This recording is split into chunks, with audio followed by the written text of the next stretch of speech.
Muy buenas traders, impresionante el rebote del euro dólar en el día de hoy, impresionante también la caída del oro y por supuesto con un calendario económico esta semana que no va a dejar a nadie indiferente. Así que esta semana no solamente con el vídeo de hoy os voy a traer el euro dólar, sino que voy a hacer una excepción y también voy a tratar el oro, su caída y por supuesto cuáles son las posibles repercusiones de cara a esta semana. Así que se viene un vídeo súper especial. También ya sabéis que como siempre me podéis dejar un like, un comentario y por supuesto seguirme en todas mis redes que las tenéis en la descripción de este vídeo. Así que como siempre os animo a pasaros por ahí. Dicho esto, comenzamos.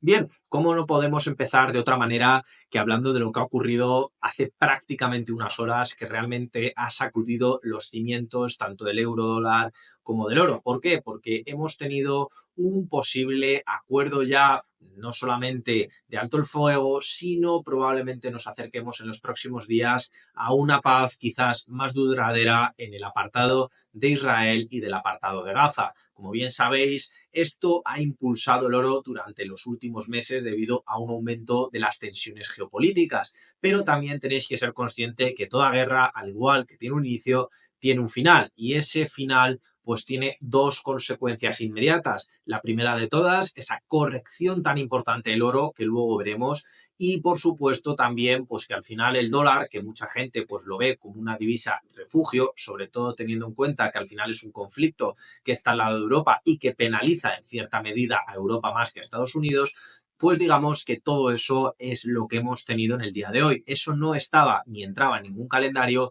y por lo tanto, como os podréis imaginar, pues de una manera o de otra afecta positivamente al euro y por supuesto penaliza y castiga al dólar. De hecho, esta mañana, nada más conocerse esta noticia, incluso os diría en el mercado asiático, pues fijaros que hemos tenido un gap de los mayores que hemos tenido durante los últimos 3 meses. Hemos tenido un salto de más de 60 pips al alza en el eurodólar, volviendo a entrar en el canal y situándonos otra vez por encima del 1,05. ¿Esto es normal? ¿Esto es lo esperable? Bueno, ya os comentaba en vídeos anteriores, en el directo de ayer, que el eurodólar, la mayoría de personas, la mayoría de analistas y casas de inversión lo situaban los más negativos en el 1,055, los más positivos en el 1,070 de cara a final de año. Y os estoy hablando de análisis de hace 3, 4, 5, 6 días, una semana, como mucho 2 semanas, por lo tanto, de rabiosa actualidad. Así que no perdáis el foco en esos dos puntos. Por otro lado, también tenemos esta semana muchas noticias en el calendario. ¿Y qué es lo que nos encontramos? Pues bueno, nos encontramos que Alemania, pues lejos de dar buenas noticias, nos ha decepcionado en el día de hoy con el índice de confianza empresarial, pero bueno, a quién le sorprende, ¿no? De hecho, hoy pasaba una noticia por una de mis redes y decía, oye, es que los recientes recortes de empleo en Alemania están afectando muy negativamente a la economía alemana. Por ejemplo, Deutsche Bahn menos 30.000, ZF menos 14.000, Continental menos 13.000, Volkswagen menos 10.040, más o menos los tengo por aquí, pero si os dais cuenta es una magnitud de desempleo pues realmente importante, ¿no? Y por otro lado, pues ¿qué es lo que también tenemos? Bueno, lo que tenemos es que en este caso el euro precisamente debido a eso pues ha tenido un crecimiento más moderado. De hecho, prácticamente en el día de hoy se ha comido la mitad de la vela. Es cierto que conserva el impulso alcista, pero ya sabéis, malas noticias en Europa implican malas noticias para el precio del euro. Por otro lado, ¿qué es lo que nos queda a lo largo de esta semana? Que, por cierto, tiene a ser bastante peculiar, como muchos sabréis, estamos en el Black Friday, aprovechad, ya sabéis que también que seguramente tengáis alguna oferta que comprar y es el mejor momento, pero también eso supone que en Estados Unidos vayamos a tener 2 días con muy poquita o nula actividad. De hecho, estos días son el jueves y el viernes, que son día de acción de gracias. Por lo tanto, esos 2 días dadlos prácticamente como nulos en la sesión americana y en la sesión europea esperad menos voltaje del que tenemos habitualmente. Entonces, ¿qué días nos quedan importantes? Mañana martes y el miércoles, que por supuesto es el día más importante de todos.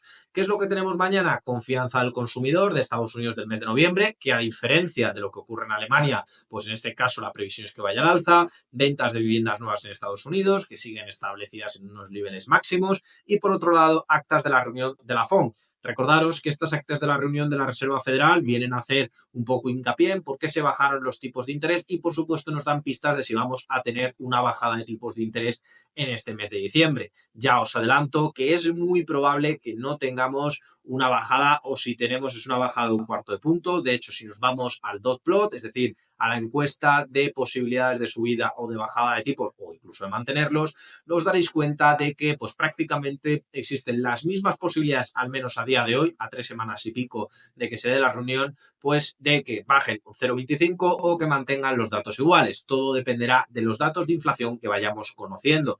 Claro, esto pues ya nos sitúa en el miércoles. ¿Y qué no tenemos el miércoles? Pues tenemos el gasto en personal subyacente de Estados Unidos, que se mantiene en 0,3, al final no deja ser la inflación en este caso, pues del personal. Por otro lado, también tenemos el PIB de Estados Unidos, que en este tercer trimestre bajaría 2 décimas respecto al trimestre anterior, pero aún así sigue siendo un apoteósico 2,8%, que si lo comparásemos con Europa nos situaría pues prácticamente en el top 3 países con más crecimiento. Por lo tanto, igual que estamos viendo unos datos muy tímidos en Estados Unidos, pues también os digo que tenemos por otro lado unos datos extraordinariamente positivos pues en Estados Unidos, que pues como os digo, al final sería uno de los principales países pues en términos de crecimiento. Por otro lado, peticiones de subsidio por desempleo, 220.000 frente a los 230.000, por cierto, debajo de los 250.000, por lo tanto, no nos preocupamos. Y otra vez tenemos actas de la reunión de la FONC, es decir,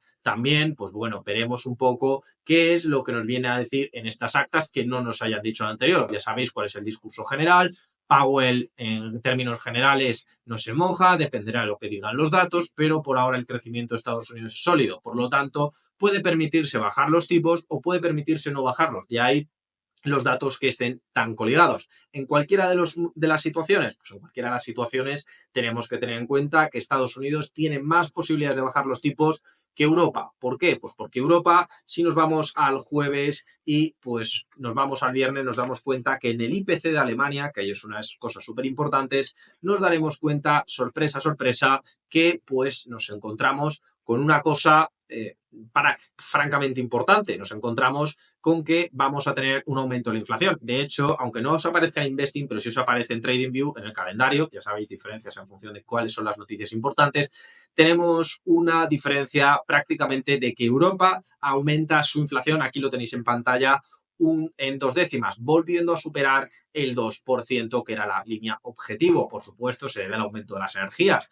pero claro, esto pues al final da motivos para que Europa no baje los tipos de interés y eso puede servir como catalizador para que volvamos a recuperar esta semana el 1,050. Es decir, no es una zona extremadamente extraña, es una zona que nos situaría en mínimos o por lo menos en una zona intermedia de las últimas 2 semanas. De hecho, seguimos estando en mínimos de 2024 y eso, por supuesto, no tiene pinta de solucionarse en el medio largo plazo, pero aquí tenemos una muy buena oportunidad de rebote debido a esos datos. Por último, tenemos los datos de desempleo de Alemania, que como bien os digo, aumenta el desempleo en Alemania y esto es el viernes, pero como os digo, en Estados Unidos tenemos cierre de mercados, por lo tanto el jueves y el viernes esperad poca volatilidad frente a los datos de Alemania, frente a los datos de Europa, pero eso ya os digo yo, se trasladará a la semana que viene y si no, ya lo veréis el lunes y el martes de la próxima semana. Pero como siempre os digo, eso es otra semana y ya lo analizaremos debidamente. Claro, ¿qué es lo que ocurre? Pues que en el apartado técnico, si os dais cuenta, es que estamos en una zona que es obscena para el precio, no solamente por la parte fundamental, no solamente por las previsiones, sino también desde el punto de vista técnico, pues bueno, ¿qué os puedo contar? Tenemos el RSI estocástico, tenemos el MAC, en fin, que vienen haciendo cosas un poco raras durante los últimos días. Fijaros que de hecho el MAC parecía que iba al alza en 2 ocasiones, de hecho tenemos otra vez un cruce en el día de hoy, pero lo importante es que en este caso, fijaros lo que tenemos por aquí, ya tenemos la segunda debilidad del MAC en el histograma y esto suele dar muy buena pinta. De hecho, fijaros que respecto al canal estamos hablando de alcanzar la zona media. De hecho, seguiríamos en la tendencia bajista. Nadie ha dicho que cambiemos de dirección, pero por lo menos sigue siendo una zona muy óptima. De hecho, Bollinger se ha alargado tanto y se ha agradecido tanto que perfectamente podríamos atacar cualquiera de estas zonas en lo que nos resta de semana. Esta semana volvemos a tener confirmación en el MAC, volvemos a tener confirmación en el estocástico y, por supuesto, el análisis fundamental, salvo que cambien mucho las cosas, pues, por supuesto, va en esta dirección. Por otro lado, ¿qué es lo que también tenemos? Pues también tenemos el oro. Como os he dicho al final, permitidme que os lea porque yo creo que es interesante y al final es lo que ha provocado esa caída de tantos pips que tenemos aquí en el oro. De hecho, fijaros que pasamos de 2.717 a prácticamente 2.624. Estamos en una zona que ya consideraba una zona óptima de compra y empieza a tener muy buena pinta. De hecho, como os dije, hay que intentar mantener hasta 2.607, 2.610, teniendo en cuenta este impacto. Así que con cabeza, situándose en la línea alcista, pues lo máximo posible en la zona inferior. Y fijaros lo que dice la noticia. Dice, el precio del oro ha experimentado una caída, bueno, esto es un resumen que he hecho yo, pero ha experimentado una caída en la jornada asiática atribuida a una disminución de la demanda del activo refugio. Esta tendencia se relaciona con informes sobre un posible acuerdo de alto el fuego entre Israel y Hezbollah mediado por Estados Unidos. El acuerdo propuesto contempla un cese de hostilidades de 60 días, durante el cual Hezbollah retiraría sus fuerzas al norte del río Litani, mientras que el ejército libanés se desplegaría en áreas cercanas a la frontera. Posteriormente, Israel retiraría sus tropas del sur del Líbano y se iniciarían negociaciones sobre la demarcación fronteriza. Y bueno, ahí empiezo a dar más detalles, etcétera, pero digamos que ya hay una posibilidad real de que encontremos no solamente tranquilidad, sino la paz en la región, lo que dure. Ya sabéis que cada X tiempo pues, les da por lanzarse bombas, en fin, ya sabéis que es una constante, pero por lo menos esta línea de combate que tenemos durante los últimos meses, durante el último año, pues parece que cesaría, ¿no? Y entonces, pues eso lo que provoca es que el riesgo geopolítico caiga y esto, pues castiga, como os he dicho, al oro y al dólar.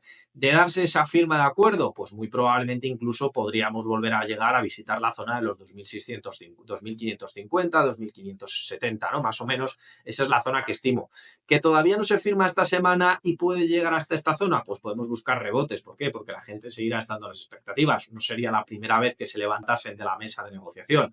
Por lo tanto, yo ahí os dejo que esa posibilidad está encima de la mesa. Creo que hay que ser realistas, consecuentes, de que aquí hay un punto muy importante de resistencia, los 2.610, así que 2.600 y a partir de ahí es donde buscaría rebotes al alza. Meterse aquí, que estamos en una caída impresionante debido a este efecto geopolítico, pues sería jugársela demasiado y como siempre os digo, hay que valorar también los riesgos. Así que tened mucho cuidado debido a que pueden salir noticias esta semana al respecto, porque ya os digo yo que es la rabiosa actualidad. Por supuesto, no olvidéis el tema ruso, no olvidéis el tema de los misiles intercontinentales, misiles balísticos, en fin, que eso ya sabéis que suele asustar bastante la situación y puede provocar rebotes, por lo tanto, riesgo geopolítico encima de la mesa, nada tiene que ver esto con la política monetaria, nada tiene que ver esto con Estados Unidos, simplemente es el riesgo y la valoración del riesgo. Así que ya sabéis, lo importante es estar atentos al canal, lo importante es estar atentos a mis redes sociales y, por supuesto, estar atentos a la prensa. Así que, como siempre, espero que este vídeo sea de utilidad, que os ayude un montón